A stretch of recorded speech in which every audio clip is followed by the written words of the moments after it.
Magandang araw! Dito tayo ngayon sa aming nursery. So, ito na yung mga nakaraan na pinakita ko sa inyo ng mga coffee seedlings. So, malalaki na sila. So, ito na sila ngayon.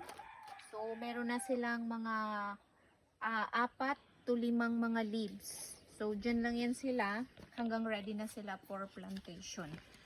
So, ngayon, pupuntahan natin yung dinala namin ng mga coffee seedlings.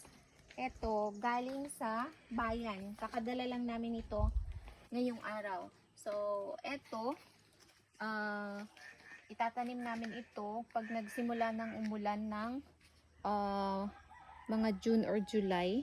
So, ready na ito for plantation.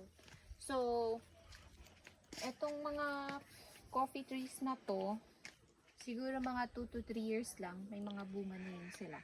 So, umulan dito, for the past 3 days, umulan kahapon, tsaka umulan din ngayong araw. Which is, if you look at the plants, meron na silang parang nabuhayan sila ngayong araw. So, that's all for today. Thank you!